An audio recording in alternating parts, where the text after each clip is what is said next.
And it should be going live here in a second.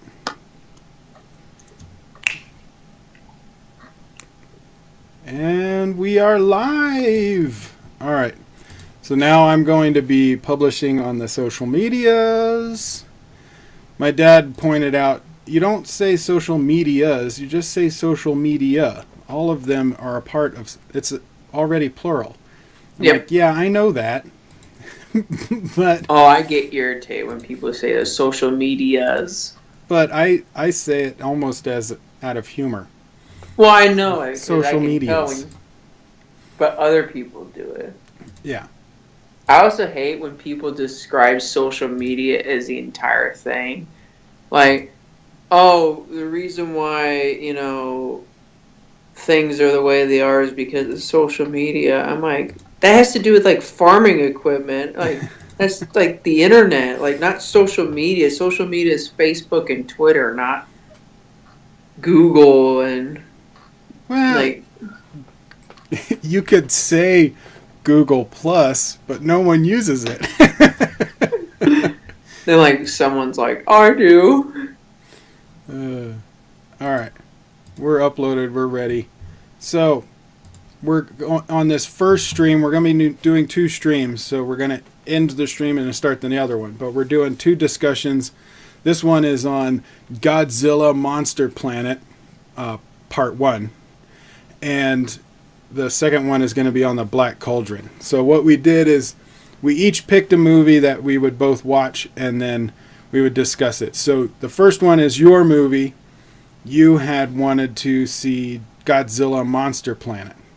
Now this was an animated film, an anime on Netflix. Yep. Well, it actually went to theaters in Japan and then just went to Netflix over here.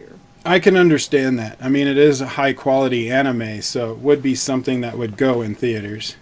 Which, I will say, I wish this existed 30 years ago when I wasn't alive, but with Jackie Chan movies, though. But well, you mean like around the time of Akira and... Yeah, like all that stuff. Ghost because, like there's so many martial art films I wish I could see and own. Well, this, I guess, wouldn't be a martial art film, but I did find it interesting that they were doing the Monster Planet. Like, it made it a different story. Like, how many Godzilla movies have there been? Like 20, 23? Maybe even 25 if you include the 2 American ones. I mean, there's been a lot. And you can't just redo another Godzilla movie. Well, you can't redo the origin story, and you can't do a Godzilla versus. Right, and with the animated feel and the scope you can go with animated, you can go wherever you want. And so going in the future and doing it as a sci-fi, I found interesting that, they left the planet because they couldn't deal with it. They couldn't handle it, the destruction. And then they're coming back. They have to come back.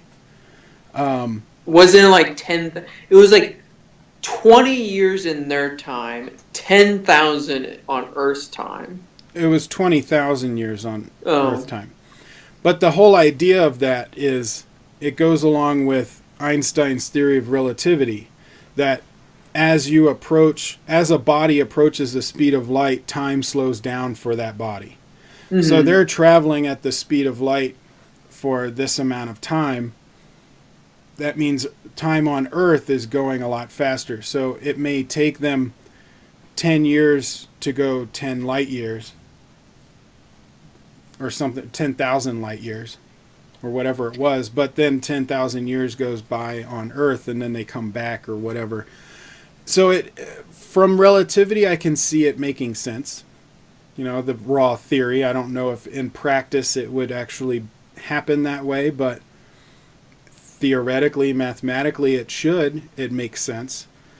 I will say, what made their decision to go that far out? We got the crap kicked out of us. Let's see how far we can get out. Well, no, in the story they talked about how they were trying to find another planet, Oh yeah, yeah, that is true. but they ended up having to go home. Um, and one of the things I found interesting was, how did Godzilla have kids? Like he We must. just don't ask that question. Well, there's a lot of animals that asexually reproduce. Most of them are like bacteria or single cell organisms. But I mean, Godzilla is a huge monster that harnesses radioactivity. So I mean, it's And as they pretty much said in this, which I kind of liked, because I think that's what the original one is supposed to be, is like the messenger of death. mm-hmm. Is like when humans believe they're all power, or whoever, he comes and conquers Yeah, us he to basically show. humbles us. Yeah. Yeah, because the original story of Godzilla is basically he's nature's solution for balance. Response to like the nuclear attacks, correct? Yeah, Godzilla is the answer for balance, nature's balance. And they played on that idea in the American version, but they made Godzilla the hero because the two creatures that came out, they made it unbalanced, and Godzilla came to balance it out again. But in the original movies, it was we were the villains, and Godzilla was humbling us to balance nature again. And Which I like better. Yeah, and they went with those themes, like they went far with them in this movie. And he ends up having kids. Now, I liked the animation style. I really liked the animation style. The characters were interesting. I thought the main kid was good, but annoying at times. Oh, the one who's like, we gotta go down there. Yeah, the main character. I mean, he was the kid that left. His parents died. He now hates the kaiju. Which I'm not gonna lie, this story feels so much like Attack on Titan. Like, so Attack on Titan is the Titans kick the crap out of humans. Humans build a wall to replenish, to one day repel the attack. The main character is a kid who his parents get eaten by a Titan. He leaves to one day come back, kill that Titan that killed his parents at an older age. Yeah. Oh, and by the way, that is also almost extinct. But that is a standard story trope of kid who loses his parents comes back to take revenge or whatever. Oh, I know. It's just like Attack on Titan is a really popular show right now, and so like this. Yeah, and it's fresh in everybody's mind. It's also an anime. It's there's a lot of similarities in like its production and its writing and its style. You know what else it kind of reminded me of? And this is a bit of a stretch, but for some reason, Predators popped in my head. I have not seen Predators. The most recent one with Adrian Brody. Because they, instead of coming to Earth, the Predators took people to their planet. And so you're on another planet. And it was very much of a forest planet. And, now these guys have to fight. Now the story doesn't match at all. But just the look of it. Being on a foreign forest planet. Even though Earth is not foreign, it is to these people now because it's 20,000 years later. Mm-hmm. But it's like a forest planet where you don't know what is there. You have all these creatures and plants that you're not aware of. And I liked the vehicles. I thought those were interesting. And I like the fact that their skin, like their scales and their skin, were like almost impenetrable. Yeah, it was very... Well, first of all, they almost made Godzilla immortal. Yeah, well, and you think about it, he's based on radioactivity. And radioactivity has a half-life that is insanely long. So why not? I mean, you're going to probably explain that he has kids because of radioactivity as well, that he's asexual and just kind of reproduces as a copy of himself using radioactivity. That was a cool little twist. I mean, I kind of expected it's like something's gotta happen. Yeah. Like, it's like there's no way that this is how it ends, and then all of a sudden the giant spoilers. So, let you know, we are discussing spoilers in this. So, okay, go ahead. We've warned them spoilers. And then this giant thing just pops up. First of all, I was like, this might be longer him getting up than Unicron transforming in the Transformers movie, which both take an insanely long time. This thing just takes forever. I'm like, and then the tail whip has an atomic breath, pretty much. Well, the tail whip is like a sonic boom. Yeah, but like it's so. Yeah, I'm like, so how do we like the only way that I see the humans winning, and we talked a little bit about this, is that they get Mechagodzilla because they mentioned that there's a Mechagodzilla. It's totally going to have Mechagodzilla because they set that up. There's no reason to mention the program. There's no reason to talk about how they were about to institute that before they left. Like, basically it's there and ready to be instituted. But I honestly don't know how the hell they survive.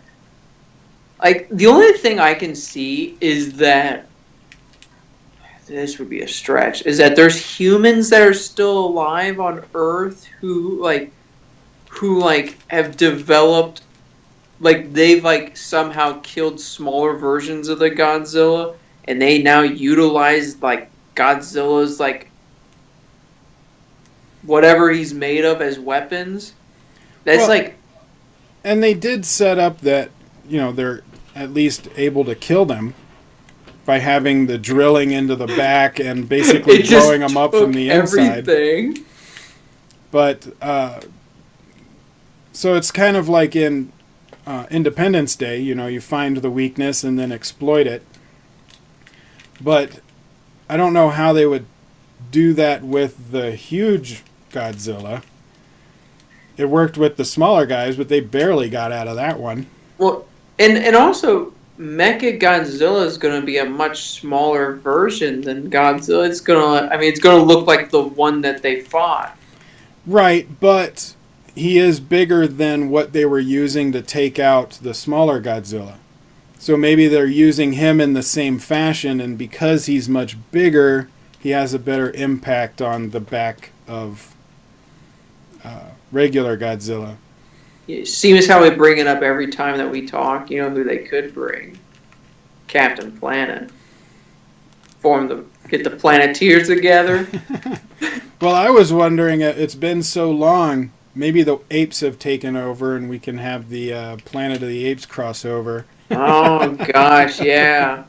Have Andy Serkis come in as Caesar and Charles Bronson Charles Bronson. We're gonna turn it into a Death Wish. No, Charlton Heston. Yeah, bring in Charlton Heston.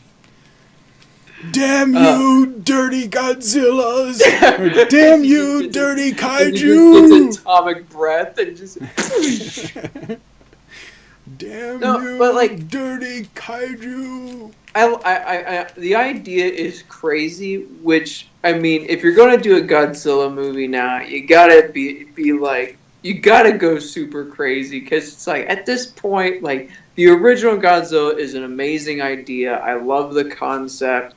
Like, it's it's an historical movie. Like, it's a classic film.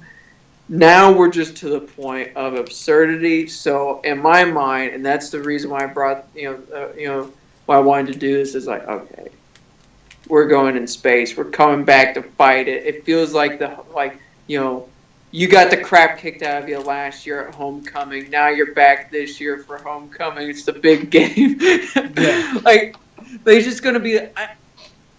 saying all of that, there's two big criticisms of this thing. One is the least of them. I wish they explored Earth more. They like barely set up and they're like, all right, where's Godzilla? And they immediately find him. Well, they kind of set that up a bit where when they were in space, they sent out all the probes to find out where he was. No, So they knew the general location, but yeah, they did find him awfully quick in the storyline. But I would have loved to seen more of like what Earth looks like, maybe there's still structures still there somehow. I don't know. Make it up as you go. But like, more, I just wanted to see more of the terrain. And instead we get there, we're instantly set up, and like the action starts off, we find the mini like Godzilla things, like pretty much like prehistoric creatures. Yeah, and then they're we like fight pterodactyls. Yeah. The other, actually I guess I have three things. The other being, it took a really long time to get to Earth. There was so much expository dialogue at that beginning. Yeah. I was like, I understand, but we can move this on a bit. And they like built up seeing Godzilla for so long. It's like, this movie's Godzilla. I'm tired of people building up Godzilla like it's the second coming of Jesus. Like, well, the sequel, part 2 is probably going to have more of the exploration of the planet. It's probably going to follow a similar format to part 1, where I bet you they're on the planet. Half the movie is going to be about, whatever story they've got going on the planet, whether or not they meet other people or whatever. Well, there's no way that they can fight the big one, like. And that's the biggest thing is like that I'm wondering is how do they make it out of that fight? Like that guy was in rubble looking at the big Godzilla. It may be easier to get away from him just because Godzilla now is so huge that he can't really see them. Like he wouldn't notice that they wandered off in another direction. Yeah, he just kind of fires in a direction. It's like trying to follow a fly. Yeah. You can hear it and you can see it if it's still, but if it's moving, it's gone. You're like, I don't know where it went. So from Godzilla's point of view, they're like little flies and they end up, going away. And then the final thing is I wanted to be more violent. Like bloodier, I just wanted, to see atomic breath and like someone's groggy and you see like some guy pulling like half a body like from some. This is still a kind of kids movie thing. You can't even though we got older, and we're fans from kids, and we got older, and we now want it to be an R-rated adult version. You got to understand these are still made for kids. I love how like everything I say is like, if it just had severed limbs, this would be a better movie. Like, what's going on with? What would make this movie great? If they had Captain Planet and severed limbs. That's like your answer to every movie. We need Captain Planet and a bunch of severed limbs. Where's all the people screaming in pain with blood gushing? I mean that's what I wanted from this movie because like they said, if you're gonna follow the kind of platform that Attack on Titan gave them, they could have gone violent. They could have gone Attack on Titan kind of violent. Attack on Titan is scary violent. I know so many people who are into anime who couldn't get past episode 1 because they're like, yeah, I like anime, but this is a little bit too much. What did you think about some of the side characters? Like, I like I guess you would call him the main side character, the older kind of military father figure. So, I don't remember any of the names. Yeah, I know, I suck with names. But there was the other so in case people who haven't seen this, who are looking for this review as something whether to spend 2 hours watching it. So the premise is Godzilla kicks the crap out of Earth, and like the human race encounters two other species or two other race. They take like a couple of ships, they go light years away to recover to one day come back. And that's where they get their technology is from this. Yeah. It honestly feels like it feels like the episode To Serve Man of because how it's set of Twilight Zone, because how it sets up is they're like, we're here to serve you. I'm like, it's a fucking cookbook. Get the hell away from these aliens. They're going to eat you. And it's like, oh no, they actually are going to help. Well, and this is another story. I wouldn't say a trope, but I've seen it many times before where the aliens come as beneficial, we're here to help, but really they're like a religious propaganda or a slow death. So they're taking over through, saying we're helping, but then like I've seen in other stories where they're like, they're helping, but then they eventually made it to where humans couldn't reproduce. So their long game is to be able to take over the planet in 100 years when everyone's died out. See, they should have just done it the Twilight Zone way. Well, and like it reminded me a lot of Stargate Atlantis. Have you ever watched the Stargate shows? So they had three Stargates. You had Stargate SG-1, which was on for like 10 years. Mm-hmm. And then Battlestar Galactica, is that? No. And then Stargate. My nerd cred just dropped. Yeah. Battlestar Galactica is a whole different thing, and it's based off of a show from the 60s and 70s. But the Stargate Atlantis was a spin-off of Stargate SG-1. And in their last 2 seasons of SG-1, because they were planning on ending the show on season 8. Mm-hmm. And then it would just become Stargate Atlantis. But SG-1 was still popular, so they made 2 more seasons. And in those seasons, they brought in the Ori, which were these kind of over-religious Catholic feel, which is the same guys that were in Godzilla Monster Planet. Those aliens were kind of like, the whole time I'm watching, I'm like, these are the Ori from Stargate. Like, yeah, because really they're just, it's weird because he wants the main characters to succeed, but at the same time at the end he's like, oh, this is the true, like, destroyer. See, what I thought what happened was, because they don't explain this at all, is that their species got the crap kicked out of them by something very similar to Godzilla as well, or the exact same thing. And Godzilla is one of those things where it's kind of like Galactics, except for it doesn't fly from ship to ship and comes up. It's kind of one of those, because they mentioned that Godzilla is the end of, like, the planet. Like, when Godzilla or something awakes like that, it's the end of the planet.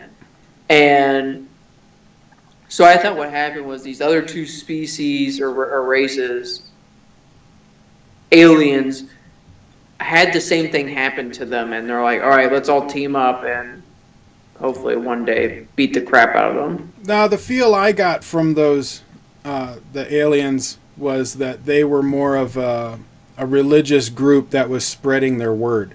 So to me, it felt like the Roman Catholics in the Middle Ages, when they went to all these other countries like Japan and were trying to spread their religion.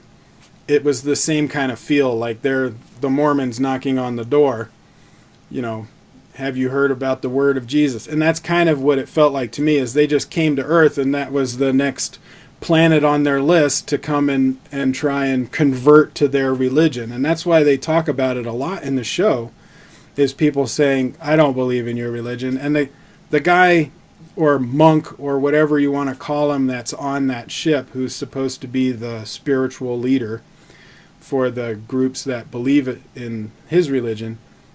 He's very much of a, I understand, that you don't believe all this stuff. And he's like, there's nothing wrong with that. Which is actually better than some other, some others are like, well, if you don't convert, we'll kill you. Yeah.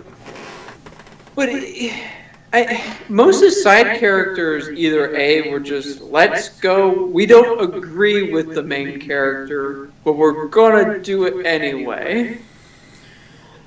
Yeah, the main kid, I thought was a little over the top.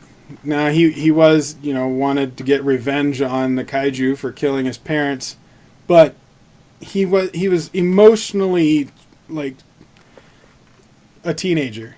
It's also, like, a very first of all, they have a teenager as one of the heads. Mm-hmm. Like, that's absurd. I have never understood that with, like, a lot of, like, newer cartoons or anime, is that they focus on a 16-year-old who, like, supposedly saves the world. And I don't want to get on too much of a tangent / plug, but that's what I love about Young Justice, is, like, they are kids, but, like, they treat them as kids, and they're not beating all the main villains. Right, and when you need an adult interjection, though, you have the Justice League, you have Batman, or that would come in and do that. Red Tornado does that a lot in the show.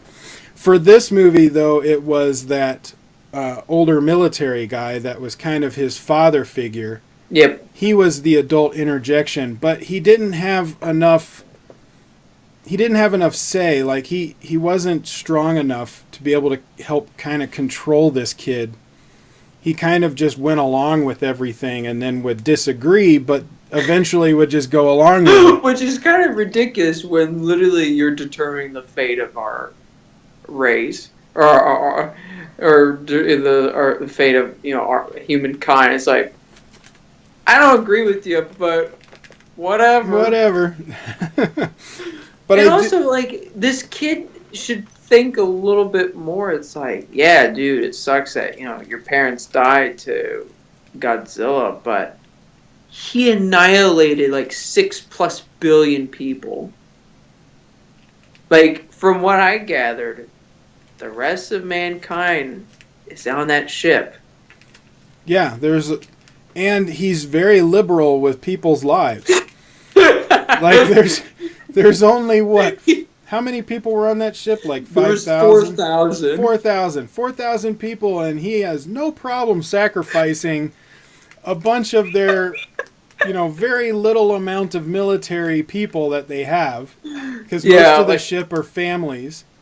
You have a very small group of people that are military-ish. And he's literally just like, you know what? We're going to take our one shot. We're going to kill like 10 of our people, which is a huge amount compared to everyone else. Shove this shit up, like, right up Godzilla's rear. As long as this monster dies, I don't care how many of you go. It's like, all right, calm down, kid. It's like, thank God we didn't have you go to D-Day. Like, I don't care how many people lose normally. Just as long as we get on the beach, I'm happy. So what did you think about the flying creatures, the pterodactyl-ish type I think they were kind of... in a lot of ways, I felt like they were throwaways. And then, like, I'm like, oh, I see why you used them. So we could have, like, some sort of mini dogfights while we weren't looking at Godzilla. Well, not only... yeah, I agree, like, having the mini dogfights, but also showing that even the smallest of the monsters are hard to deal with. It kind of adds weight, like, especially when they first land, when they first get there, their first interaction with one of these, with any animal life, are these flying creatures, and they have a hard time taking them out. And it's like, if you can't take out these, and these are killing some of your guys, what's Godzilla gonna do? Once again, liberal commander, let's think this a little bit. Yeah, because they were saying we need to leave. Like, they were they were trying to retreat, but then after a while, they're just like, I guess we stay. Because the teenager said we should. Because the liberal. So this is when you need a conservative leader. When you only have 4,000 people and you're thinking about taking down Godzilla. The amount of deaths, right? Yeah, when you have 6 billion, it doesn't matter. But when you you just throw them left and right. But still, I mean, they're literally playing they should have it's like a reality show pretty much for this ship. It's like who lives, who dies. Mm-hmm. But yeah. And once again, I love shows or movies where you feel like, it's really a huge struggle for the hero to conquer it. But it gets to a point where it's so absurd. It's like... Yeah, you gotta at least leave us a little bit of believability. Like, Lord of the Rings almost broke that. I'm willing to sacrifice, the whole ghost thing, just because it's Lord of the Rings, and they do build up the whole fantasy and, the magic leaving the world and stuff like that. And I'm willing to sacrifice. I don't mind the Ewoks. You get to see some of those turds fry. I like Ewoks. I'm for the Empire. I just like their outfits. That's what happened if I get arrested. I was part of the Empire. Why were you part? Why'd you kill hundreds of people? I like the outfits. I really like black and gray looks good on me. What can I say? No, but even with that, I never felt well, how can the rebels win? Because they were in the fights all the time. Even against in episode 5, they were still in the fights against the AT-ATs, because it's okay, they're still able to get away from them. They're still in this. Here it's we used all of our resources on the mini one, and the big one annihilated all of our resources. So it's here was our chance with the small one. And it's just gone now. Well, and with Star Wars, Lord of the Rings, that kind of thing, the amount they have to overcome is huge, but there's still a believability of that they can do it. And then when they do, you get this, feeling of triumph. They also have hope. The characters also have hope. With this, it's more almost a happy accident that they beat him, and they're making it so difficult that it's not a triumph anymore. It's more of a, whew, we got out of there at a nick of time, with a huge amount of losses. It's not a triumph anymore. It's more of we survived Our this. liberal leader. Yeah, it's more of we survived this instead of a triumph. And that's how I felt after they beat the mini Godzilla. It didn't feel like a triumph, like they beat the Godzilla. It felt more like we survived our interaction with this thing. So when the big one came, I was like, well, you're not going to survive this one. Yeah. So I don't know what they're going to do in part 2 that's going to make it anywhere near believable, because it wasn't even very believable that they could take out the small one. They have to have another race. Some other aliens have to come down that helps them. It's either that or... I mean, it's going to come down to finding out something ridiculous or a happy accident that somehow, we survive. Because, unless they're ballsy, the story's not going to end with Godzilla atomic breathing the remaining hope of, humanity. I will say this. What I would love to see happen, so you have the rest of the humans on Earth, that group, the military group, and they're, running away. They're trying to get in contact with the ship. And you're hearing this, and it's really chaotic, and they're getting away, and they're like, all right, we're going to try to figure a way to get back because we're not going to succeed. And then you make it as there's no chance of you getting back when Godzilla atomic breaths the ship. Because he has to be able to. He's so big, that beam has to go forever. I'm pretty sure he could probably just see it and just like... Take it out from space. Plus, it would be cool. Well, I think the reason they set up the other alien characters was not just for religious propaganda and giving them the technology. I think they set that up so that in part 2 they get reinforcements from these alien races to help them out. Or they form Voltron. They form Voltron but they give each one of them a ring and they combine to make Captain Voltron. Oh my gosh, the Voltron Planeteers. Yeah, Captain Voltron Planet. And they take him. Oh my gosh, that'd be awesome. But yeah, it's the next part's going to be so absurd. I'm just gonna have to turn off my brain and not think too hard. It's an anime. It's gonna be over the top. It's going to be, the action is really what you're there for, and seeing big Godzillas do ridiculous things. I mean, yeah, that's what you got. That is what you got. So, I think it did its job well. It's just if you're trying to be seriously critical about it, there's a lot of flaws. But if you just go in looking for a fun Godzilla movie, I think you'll find it. Yeah, I will say it's one of the more different ones. That's what I liked about it, is it's not a rehash of the other 25 Godzilla movies. That they actually tried a different story and a different approach to it. And I really like that.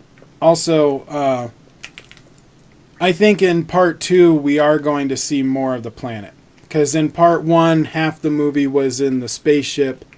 I think part 2, the first half of the movie, is basically going to be either exploring the planet or finding indigenous people, having the alien... Like, you're not going to get to the big Godzilla until the last 20 minutes, just like we did in this one. There was one interesting thing I found out, and this is another absurd thing. So, in some ways, this is kind of like a sequel to all the other Godzilla movies in one way, because they mentioned that he's killed all of his alien rivals. Yeah. Which is absurd. It's like, okay, the little one killed them all. Once again, how do we stop the big one? Exactly. I could see something where they do something like where they're like, oh, if we Godzilla's communicate through like radio frequency, and if we're able to hit the right radio frequency, we can control the mini ones to fight the big one. No, don't do that, because then you fall into the same kind of problem you had with like Mars Attacks and the 1999 Godzilla. I don't want it turning into Jurassic Park, or where you find the brown note, which is the mysterious frequency that makes people shit their pants if you hear it. Yes, I know what the brown note. I don't want them to find the brown note for Godzilla. I would rather it be that they have the alien reinforcements come and give them the stuff needed to take out the big one.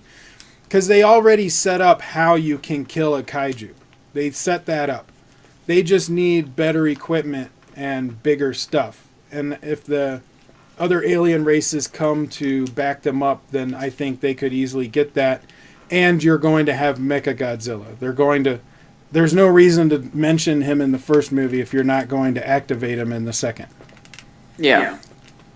So they set that up. We're going to see that. I just don't know how they'll utilize him. And we don't really know how big he is. They didn't show him. They didn't show Mechagodzilla too much. No, they didn't show a lot of when Godzilla was wrecking Earth. Now, they did make him, even though he was bigger, the big one, he was pretty much a similar size to the Godzilla in the American movie. Yeah, I mean, granted, he wasn't by buildings. No, but if you look at it by trees, Because the Godzilla in the new American movie is something like 500 feet, something like 500 feet tall. I know they said something like he was over like 100,000 tons or something like that. Yeah. Like something absurd. Well, he was taller than the skyscrapers, which were over, like 60 stories, 50 stories. So he's bigger than 500 feet. He's got to be like 800 I mean, feet. this thing was bigger than that volcano or hill that I was by. Yeah, so he's probably about the size of the Godzilla that's in the American movie. Because the smaller one, he was barely bigger than the trees. Yeah, he was probably like the size of like. He was like double of a tree. So he was like the 1956 Godzilla. Yeah.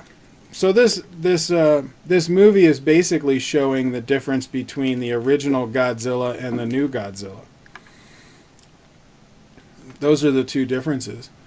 But again, they made the smaller one so impenetrable with that, like almost metallic skin, that the big one is like even more powerful than what was in the American movie. Because he could get hurt. Like Godzilla got hurt in the American movie. This one is almost invincible. Literally like an insane equation. Well, if we fire at the exact time, we can figure out the seconds the walls down to figure out which scale is the weak point. I'm like, what defense mechanism of any creature would be like this? Yeah, they made it a little too difficult. Like, it'd been like in the Death Star. Like, it's like, there's actually 3 holes instead of 1, but it changes to each one that actually blow up the Death Star every second. So you gotta pick which one. Because they need the vent, but they don't want you to be able to blow up the ship.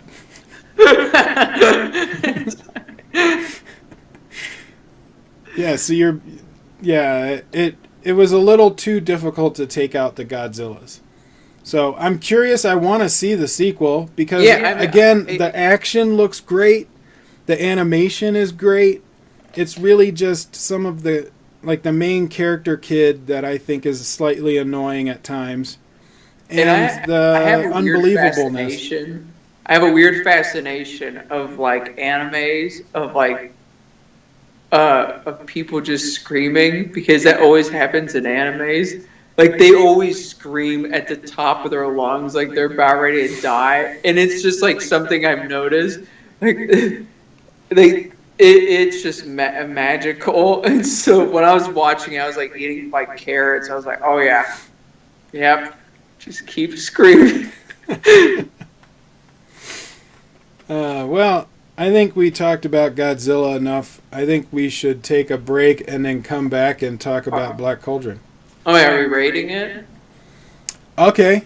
I do a letter grade system. How do you want to rate yours? I can do letter grade. All right. I'll give it a B. I'll give it a B because I don't think it was... I think the story is original. So it's not a rehash. The action and the animation look great. It's really just story points that I'm against, that I have problems with. But for a production value and original storyline and characters and stuff, I would give it a B. I would give it...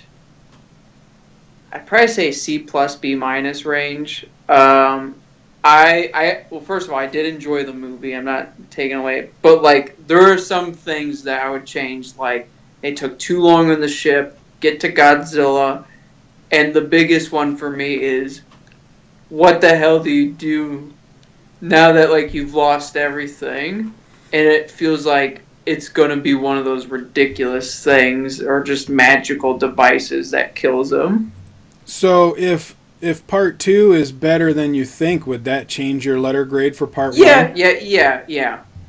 I mean, it's one of those things where it's like, it obviously hinges, like, if, they do something like, well, we found this magic gun. We found our silver bullet for Godzilla. And if you shoot it directly, you'll kill it right away. We found James Bond's golden gun. Oh yes. Single shot kill Godzilla. No, but it makes sense because this is part 1. So part 2 should, have an effect on the grading of part 1 because they are basically one movie. When you do parts like that, you should be, after all the parts come out, you should be allowed to take the credits out and just make it one big movie. Yeah. So if part 2 is bad, it would bring my grade down for part 1. But as it stands, without thinking about part 2, just thinking about part 1 as its own movie, I would give it a B.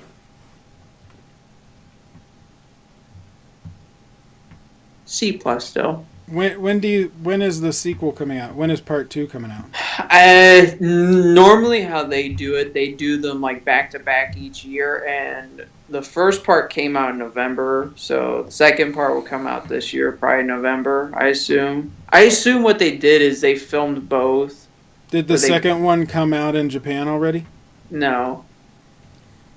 How long after it was in Japan did it hit Netflix in the US? It was like 2 months.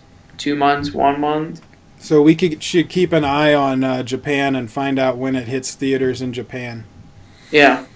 But yeah, I do want to see the sequel. I want to see where they go with it. Because they did at least, even though it was unbelievable at some of the stuff, you do have that interest. You're like, all right, I got to know what they're going to do with this. That's pretty much where I'm at with it. Is like, but it's not the kind of cliffhanger where you're like excited, where you're like, oh, I want to know what they do. It's more of like, all right, I got to see how the writers get themselves out of this mess. Now, this is you what wrote I call yourself a into a block. corner. I'm kind of interested to see how you get out of it. This is the definition of a writer's block, when you have a over 100,000 ton, 700-foot Godzilla staring right at the main character, and they've lost everything. Well, and what I'm afraid of, I don't know if I told you this story, but my dad talks about this. So you have writers can write themselves into a corner when it comes to making a cliffhanger. Yeah.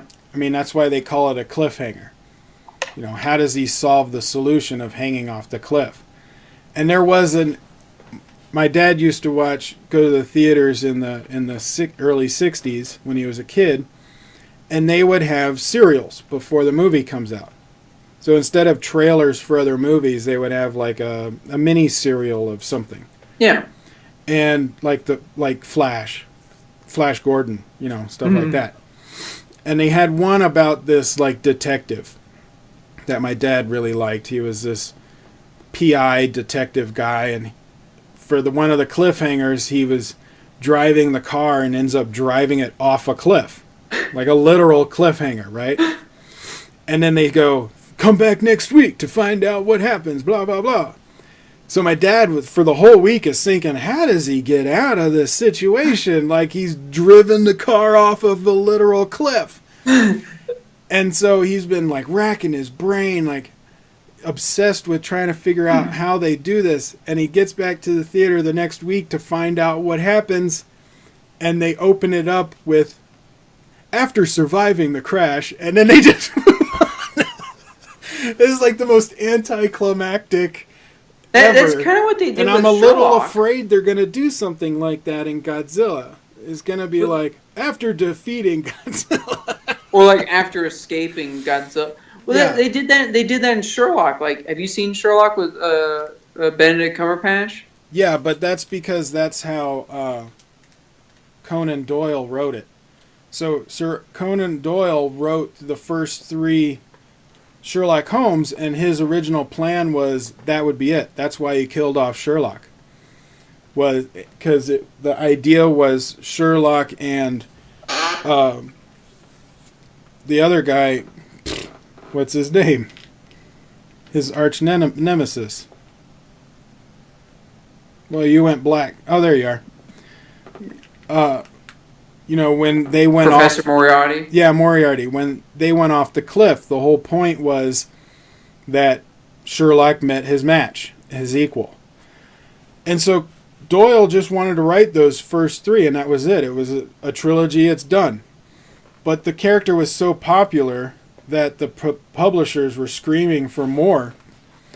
And so he begrudgingly made more books. And he didn't really want to write the fourth one. And so what he did is just said, after surviving the fall, because he didn't want to have to he didn't care. He didn't want to think about it. He was just doing it because the response was so high. So he didn't want to put a lot of thought into how he survived. That's why it was after surviving. But that's how it was written in the books. Oh. So it makes perfect sense that they would do that in the show. Because the show does follow the books. Not super close, but close enough. I mean, it is present day. But let's take a break. I think at one point we had 3 people viewing this, but I think they were just like, what the hell's this? And then they left. So we had a couple of people pop in and out, but no one said anything. So let's take a break. We'll come back, and then we'll do the Black Cauldron. All right. I'm interested in your thoughts on that. I am also interested in my thoughts. See you in a bit.